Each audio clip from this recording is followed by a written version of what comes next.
Anda kembali di Apa Kabar Indonesia Malam, pemirsa saya akan kembali ke Pak Pujono. Pak Pujono, kalau saat ini kan seluruhnya sudah diperiksa ya, upaya sudah udah akan dipanggil begitu, baik itu dari vendor, kemudian juga dari mantan staf sus ini sekalipun ada beberapa yang tidak kooperatif. Tapi kalau dari Kejagung sendiri melihat, apakah ada indikasi ini aliran dana yang kemudian ini nantinya akan ditelusuri ini berasal dari oknum tertentu yang berasal dari luar Kemendikbud, Pak Puji? Masih dalam tahap pemeriksaan.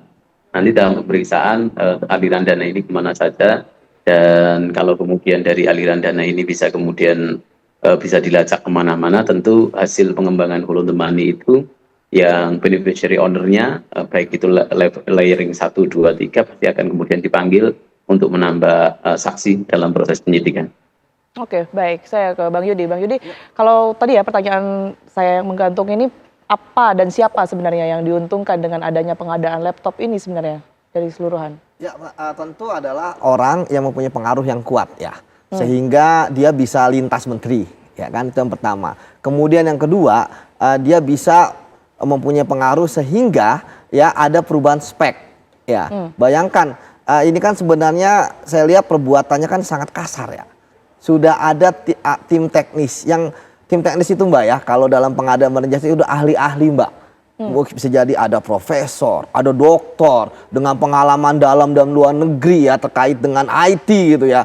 Kok bisa-bisanya diubah? Siapa yang lebih hebat dari ahli-ahli ini kan begitu? Ya, dari sistem Windows menjadi sistem Chromebook gitu. Artinya tapi ini kan baru bisa dilakukan, dibongkar ketika saksi-saksi berani berbicara, itu yang pertama. Kemudian yang kedua, ketika aliran-aliran uang itu sudah ditemukan, ya saya sepakat bahwa jangan-jangan ini adalah perusahaan-perusahaan boneka, ya kan? Siapa sebenarnya, atau perusahaan bendera, ya kan? Siapa sebenarnya di pemilik sesungguhnya, beneficiary owner yang namanya tidak ada di akta, seperti itu. Nah, kembali lagi Mbak terkait dengan kasus ini, maka tentu kita berharap ya bahwa kejaksaan bisa menelusuri secara detail ya, dan yang paling penting adalah ketika saya melihat apa yang disampaikan oleh Pak Hari Siregar ya terkait dengan kasus ini saya lihat memang fokusnya ini adalah di staf sus.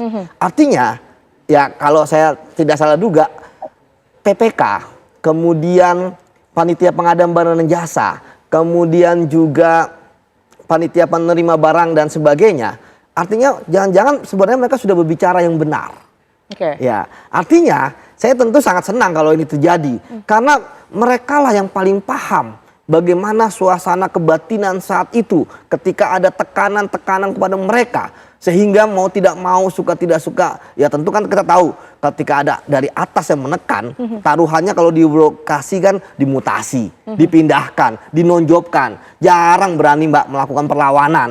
Nah sekarang saya pikir jangan-jangan mereka sudah bersuara menjadi whistleblower ya, sehingga kemudian bisa didapatkan ternyata ada 3 staf sus ya yang kemudian tadi dipanggil jadi saksi, rumahnya digeledah, ya kan, sementara kalau yang lain kan kita tidak melihat nih, padahal kalau dalam proses pengadaan barang dan jasa harusnya bertanggung jawab kan itu panitia pengadaan, panitia penerima barang, ya termasuk PPK ya. Jadi saya berharap bahwa pasca ini ya dalam waktu yang tidak lama ya ada penetapan tersangka dari kejaksaan, sehingga kita makin bisa melihat secara helikopter view, oh kasusnya ini seperti ini loh, siapa yang bermain, bagaimana cara mainnya, dan siapa saja yang menikmati. Seperti tadi saya sampaikan bahwa saya merasa melihat ya kerugian keuangan negaranya ini jangan-jangan bisa total loss. Karena apa? Karena saya tadi yang difokuskan adalah dari awal, dari hulunya. Ya ketika hulunya sudah tidak benar, maka mau nanti laptop itu digunakan, mau nanti laptop itu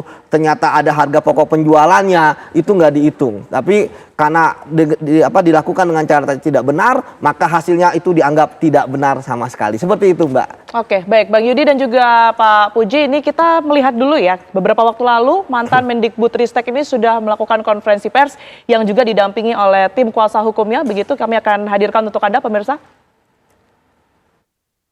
Saya siap bekerja sama dan mendukung aparat penegak hukum dengan memberikan keterangan atau klarifikasi apabila diperlukan. Sepengetahuan saya ada narasi bahwa ada kajian yang menyebut bahwa Chromebook itu tidak cocok untuk diaplikasikan di sekolah. Saya ingin klarifikasi. Memang ada uji coba Chromebook yang terjadi sebelum masa kementerian saya. Sebelum, jangan lupa ya, sebelum. Ya. Dan uji coba tersebut itu dilakukan di daerah 3T. Saya ingin mengklarifikasi bahwa proses pengadaan laptop yang terjadi di masa jabatan saya tidak ditargetkan untuk daerah 3T.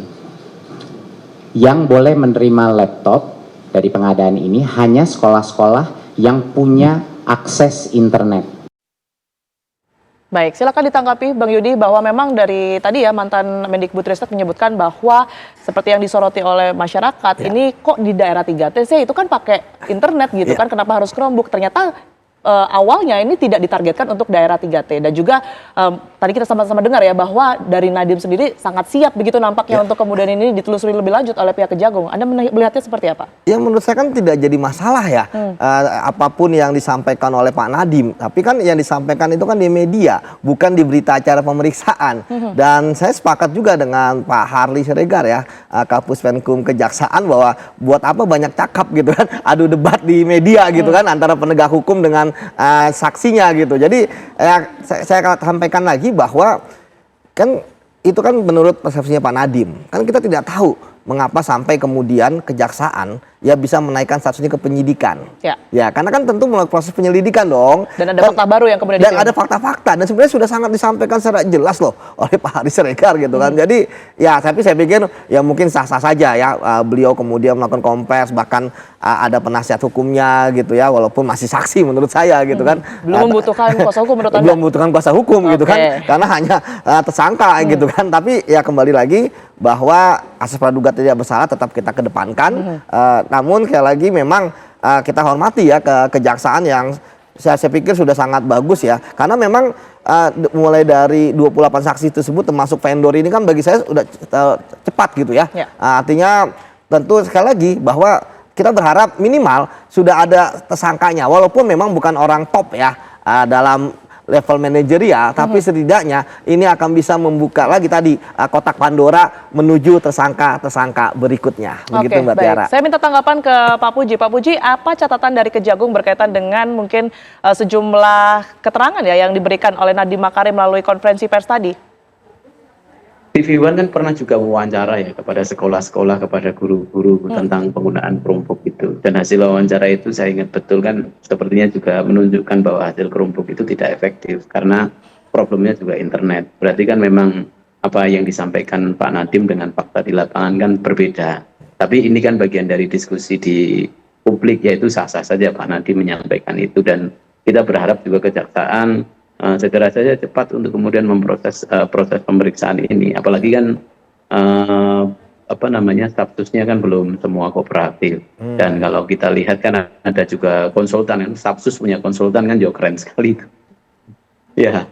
Nah itu kan kemudian juga bisa dimintai keterangan lebih detail lagi sebenarnya arah dulu kok sampai Stafsus punya konsultan, fungsi konsultan ini seperti apa dan segala macam ini. Mungkin ya terkait dengan penggunaan Chromebook ini bisa kemudian dikembangkan kasus ini. Oke, baik Pak Puji, terakhir ini siapa saksi dan juga bukti yang nantinya akan juga didalami oleh pihak Kejagung? Kalau tadi kan Bang Yudi melihat ini harusnya dalam waktu dekat sudah ada tersangka sekalipun tidak di level manajerial begitu ya. Ini seperti apa nantinya? Kita bersyukur ya, kemarin kan salah satu saksi F itu sudah datang dan menyampaikan hal, dan dia mau menyampaikan secara terbuka, dan hasil itu kan kemudian bisa kemudian membuka kemana-mana, cuman kan masih ada yang belum kooperatif. Nah kita berharap seluruh saksi-saksi kunci utamanya itu bisa kemudian dipanggil. Kalau kemudian dia tidak kooperatif, jaksa kemudian bisa menggunakan upaya paksa untuk kemudian melakukan pemanggilan ini agar proses penyidikan ini bisa berjalan lebih cepat, dan harapan publik kasus ini bisa segera terang benderang ya, entah sampai ke atas atau tidak, yang penting proses penyidikan ini segera membuahkan hasil. Oke, baik. Mbak Yudi, ini akan bermuara kemana ya kasus ini? Kalau tadi Anda sempat bercerita begitu ya sebelum kita wawancara, ini nampaknya sama sekali seperti IKTP. Berarti nanti aktornya akan benar-benar bisa ditangkap kah atau bagaimana?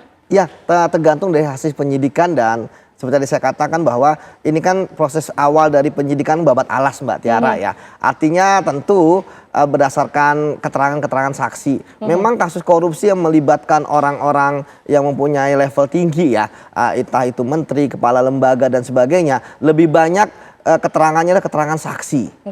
Ya, dibandingkan dengan tulisan, dokumen dan sebagainya. Oleh karena itu kita berharap, tadi saya katakan bahwa teman-teman kita yang waktu itu terlibat dalam proses pengadaan ini itu mau menjadi whistleblower dan mau berbicara yang sejujur-jujurnya tentang apa sih yang terjadi saat itu, mengapa mereka menyerah sehingga mau untuk mengubah spek, sehingga mau melaksanakan pengadaan ini, sehingga mau yang kemudian akhirnya dibelilah Chromebook tersebut. Dan tentu mereka pasti paham, entah siapa tahu ada komunikasi mereka ya dengan staf sus misalnya. Karena tadi saya katakan staf sus itu walaupun kemarin kan yang hadir mengatakan tidak punya wewenang dan sebagainya, tetapi ingat bahwa staf sus itu adalah orangnya menteri.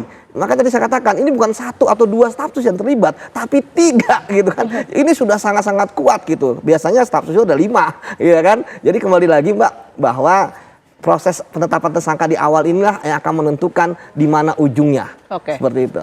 Proses penetapan tersangka yang akan menentukan bagaimana ujungnya begitu ya dari kasus ini. Tentu kita akan kawal sama-sama ya Bang Yudi dan juga Pak Puji. Tentu kita juga percayakan sepenuhnya kepada penyidik kita. Terima kasih Bang Yudi telah hadir di Apa Kabar Indonesia Malam dan juga Pak Puji, semuanya sehat selalu.